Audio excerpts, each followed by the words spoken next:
তোমরা কি হিন্দি ডাবিং এর সাথে একটা ভালো থ্রিলার দেখতে চাও? তাহলে এই ছবিটা তোমাদের জন্য ভুলেও মিস করো না। হাই, আমি রূপম। এখন কথা হবে একটা মালায়ালাম থ্রিলার নিয়ে, যেটা হিন্দি ডাবিং এর সাথে অ্যাভেলেবেল রয়েছে। কোথায়? সোনি লিভের। নাম হচ্ছে থালাভান। গল্পটা যদি একটু করে বলি, দুজন পুলিশ অফিসার একই স্টেশনে, একজন সিআই এবং এসআই। এবার এসআই যে সে ইনভেস্টিগেট করা শুরু করছে সিআই এর কেস, অর্থাৎ সিআই তার নিজের বাড়ির মধ্যে একটা লাশ নিয়ে ফেসে যাচ্ছে।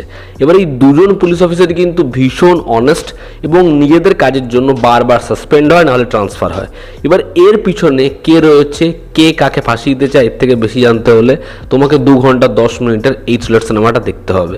ছবির পজিটিভ দিক, নেগেটিভ দিক, আমি এটা বলবো না এরকম ধরনের গল্প তোমরা আগে দেখোইনি, তবে যেভাবে এটাকে প্রেজেন্ট করা হয়েছে, ছবির ফার্স্ট হাফ যেরকম ভাবে, তুমি সত্যি ছবিটার সাথে হুক থাকবে। ছবির স্ক্রিন প্লে মারাত্মক টাইট এবং ছবিটার গল্পটা যখন আনফোল্ড হয়, তুমি ভালো করে ভেবে দেখো, তোমার মনে হবে সত্যি ছবির গল্পটা ইটসেলফ খুব ভালো। চিত্রনাট্য ফার্স্ট হাফে আমাদের জমিয়ে রাখে, সেকেন্ড হাফে একটু পিছলে পড়ে, তবে আবার ছবির ক্লাইম্যাক্সটা যথেষ্ট ভালো। তো এরকম একটা ক্রাইম থ্রিলারকে তোমাদের অবশ্যই একবার টাইম দেওয়া উচিত। সেকেন্ড পজিটিভ দিক হচ্ছে এখানে পারফর্মাররা। এখানে বিজু এবং আসিফ আলী দুজন এর আগেও অনেক ভালো ভালো ছবি করেছে। এই ছবিতে দুজনের পারফরমেন্স ভীষণ স্ট্রং এবং পার্সোনালি বিজু আমার খুব ভালো লাগে। এই চরিত্রটা কি করতে পারে, সে ভালো না খারাপ, গোটা ছবিতে সেরকমই মনে হয় আমাদের, এবং সেটাতে তার অভিনয় এবং ক্যারেক্টারাইজেশনে সেটা বোঝাতে পরিচালক সক্ষম হয়েছে। মহারাজা ছবিটায় দেখবে সিস্টেমকে যেরকমভাবে একটা কলসির মধ্যে, হাড়ির মধ্যে সাপকে রেখে স্টেশনের মধ্যে রেখে দেখিয়ে দিয়েছে, সেটা অভাবনীয়। যে কিভাবে একটা রেফারেন্স শটে পুরো ছবির গল্পটা পরিচালক প্রথমেই বলে দিয়েছে।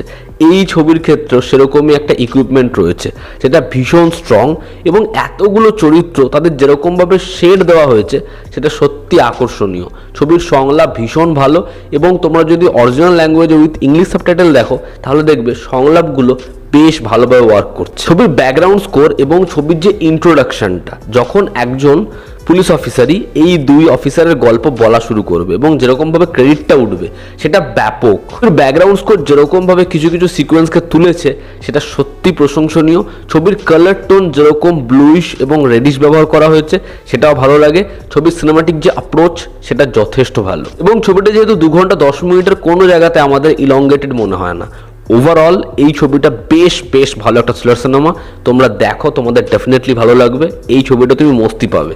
এবার যদি ছবির নেগেটিভ দিক বলি, ছবির নেগেটিভ দিক হচ্ছে এই যে ইনভেস্টিগেশনটা, সেটা সেকেন্ড হাফে যখন আসবে, ছোট ছোট অনেকগুলো ইভেন্ট ঘটবে এবং তোমাদের মনে হবে যে আমাদের কনফিউজ করার জন্য এবং ক্লাইম্যাক্সে যাওয়ার জন্য, একটা বড় সড়ো টুইস্ট দেওয়ার জন্য এই ট্রুপসগুলো জোর করে প্লেস করা। খুব ভালো ছবি এবং দারুণ ছবির মধ্যে পার্থক্য এটাই, দারুণ ছবিতে সবকিছু আমাদের চোখের সামনে থাকে, আমরা সেগুলো দেখেও কিন্তু আমরা গুরুত্ব দিই না। আর এখানে আমাদেরকে দেখানোই হচ্ছে না, কিন্তু পরবর্তী সময় সেটা কি বড় ট্রুপ হিসেবে ব্যবহার করা হচ্ছে। যদি প্রথম থেকে সেই হিন্টটা আমাদের দেওয়া হতো, তা সত্ত্বেও আমরা অ্যাজিউম না করতে পারতাম, তাহলে বিষয়টা আরো চমকপ্রদ হতো।